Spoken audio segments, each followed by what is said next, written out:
Wow na wow mga kalingap! Isang panibagong biyaya at kwento ng tagumpay na naman ang ating nasaksihan. Sa wakas, naganap na nga po ang grand opening ng Batalero Sari-Sari Store, ang bagong pinagkakakitaan at simbolo ng pagsisikap ng pamilya Batalero.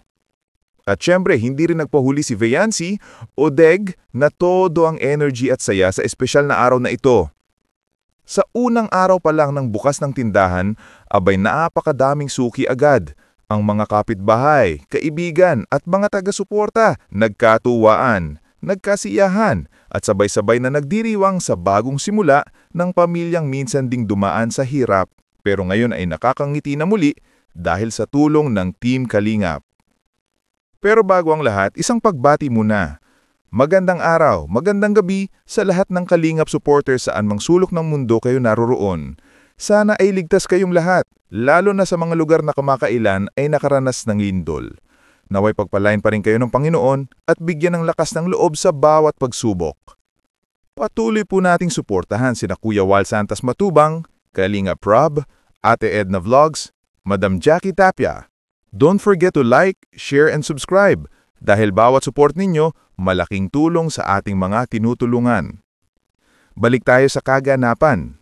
Ang araw na iyon, hindi lang basta pagbubukas ng tindahan, kundi isang pagdiriwang ng pagkakaisa, pasasalamat at pananampalataya. Unang nagsalita ang ina ni Viancy na labis-labis ang saya habang binabalikan ang lahat ng pinagdadaanan nila. Sabi nga niya, unang-una po sa Panginoon kasi kahit kailan hindi po kami pinabayaan. Pangalawa po sa Team Kalingap na ginamit ng Diyos para kami ay matulungan. Maririnig mo sa kanyang tinig ang taos-pusong pasasalamat, hindi lang dahil sa tindahan, kundi dahil sa bagong pag-asa na ibinigay sa kanila. Ipinagpapasalamat niya ang lahat ng sponsor mula kay Sir Lito at Ma'am Annalyn Rawlingson hanggang sa mga supporters na kahit hindi nila nakikita ng personal ay nagpaabot ng tulong at magmamahal. Hindi rin napigilang maging emosyonal ang ama ni Viancy, lalo nang nagpasalamat siya sa buong Team Kalingap. Ana, kung hindi dahil sa Kuya Val, hindi kami makikilala ng mga sponsor. Dahil sa kanila, natupad ang pangarap namin. Hindi na lang basta ito kwento ng kahirapan, kundi kwento ng pagbangon. Ang bawat salita niya, ramdam mo ang bigat ng pinanggalingan at ang gaan ng pasasalamat. Para sa kanila, ang tindahang ito ay hindi lang negosyo. Ito ay simbolo ng pagbabago ng buhay. At nang tuluyan ng binuksan ang pintuan ng Batalero Sari-Sari Store, sabay-sabay ang sigawan ng mga tao. 3, 2, 1, pasok! Kasunod ang masayang palakpakan, tawanan at mga hiyawan ng mabuhay. Mapapansin mo ang mga ngiti sa bawat muka ng magulang, ng mga bata at ng mga taga-suporta.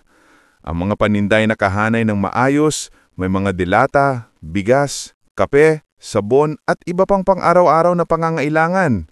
Sa likod ng bawat produkto, naroon ang kwento ng tulong, pagkakaisa at pagmamahalan ng Kalingap family. Ang saya ng okasyon ay hindi lang dahil sa bagong negosyo. May isa pang dahilan kung bakit kakaiba ang araw na iyon. Dahil may special customer si Viancy. Sino nga ba ito? Walang iba kundi ang nag-iisang Papa, Eds. Kaya nga mga Kalingap, abangan na sa vlog ni Kalingap Rob ang special treatment na ito. Siyempre, kilig na kilig ang lahat habang pinapanood kung papaano nilambing ni Viancy si Papa Eds sa gitna ng masayang selebrasyon. Ngunit higit sa lahat, ang araw na yon ay nagpapaalala sa atin ng isang simpleng aral. Na sa likod ng bawat tagumpay ay may mga taong tumulong, nagdasal at naniwala. Ang tulong na galing sa puso, gaano man kaliit, ay kayang baguhin ang buhay ng isang pamilya. Ang pamilya Batalero ay isa lamang sa libo-libong natulungan ng Kalingap program. Pero sa bawat kwento tulad nito, mas lumalakas ang inspirasyon ng mga tao na magbigay, magmahal at tumulong. Kaya muli, congratulations sa pamilya Batalero! Naway magtagumpay ang inyong Batalero Sari-Sari Store at maging daan upang mas marami pa kayong matulungan. Maraming salamat din sa Team Kalingap, kay Kuya Val, Kalingap Rob, at sa lahat ng sponsor na walang sawang nagbibigay pag-asa. Hanggang sa susunod na kwento ng kabutihan at pag-ibig, ako po ang inyong lingkod na nagsasabing, sa tulong, may pag-asa. Sa kalingap, may pagmamahalan. Ingat po kayong lahat mga kalingap. God bless everyone and see you on the next vlog. Hindi lang basta pagbubukas ng tindahan, kundi isang pagdiriwang ng pagkakaisa, pasasalamat at pananampalataya. Unang nagsalita ang ina ni Viancy na labis-labis ang saya habang binabalikan ang lahat ng pinagdadaanan nila. Sabi nga niya, unang-una po sa Panginoon kasi kahit kailan hindi po kami pinabayaan. Pangalawa po, sa Team Kalingap na ginamit ng Diyos para kami ay matulungan. Maririnig mo sa kanyang tinig ang taos-pusong pasasalamat, hindi lang dahil sa tindahan, kundi dahil sa bagong pag-asa na ibinigay sa kanila. Ipinagpapasalamat niya ang lahat ng sponsor mula kay Sir Lito at Ma'am Annalyn Rawlingson hanggang sa mga supporters na kahit hindi nila nakikita ng personal ay nagpaabot ng tulong at magmamahal. Hindi rin napigilang maging emosyonal ang ama ni Viancy, lalo nang nagpasalamat siya sa buong Team Kalingap. Ana, kung hindi dahil sa Kuya Val, hindi kami makikilala ng mga sponsor. Dahil sa kanila, natupad ang pangarap namin. Hindi na lang basta ito kwento ng kahirapan, kundi kwento ng pagbangon. Ang bawat salita niya, ramdam mo ang bigat ng pinanggalingan at ang gaan ng pasasalamat. Para sa kanila, ang tindahang ito ay hindi lang negosyo. Ito ay simbolo ng pagbabago ng buhay. At nang tuluyan ng binuksan ang pintuan ng Batalero Sari-Sari Store, sabay-sabay ang sigawan ng mga tao. 3, 2, 1, pasok!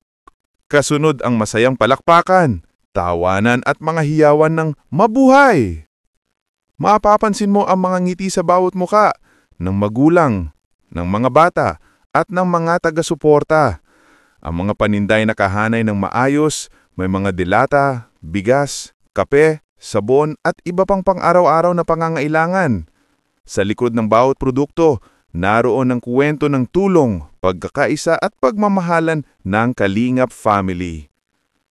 Ang saya ng okasyon ay hindi lang dahil sa bagong negosyo. May isa pang dahilan kung bakit kakaiba ang araw na iyon. Dahil may special customer si Viancy. Sino nga ba ito? Walang iba kundi ang nag-iisang Papa, Eds. Kaya nga mga Kalingap, abangan na sa vlog ni Kalingap Rab ang special treatment na ito. Siyempre, kilig na kilig ang lahat habang pinapanood kung papaano nilambing ni Viancy si Papa Eds sa gitna ng masayang selebrasyon. Ngunit higit sa lahat, ang araw na yon ay nagpapaalala sa atin ng isang simpleng aral. Na sa likod ng bawat tagumpay ay may mga taong tumulong, nagdasal at naniwala. Ang tulong na galing sa puso, gaano man kaliit, ay kayang baguhin ang buhay ng isang pamilya.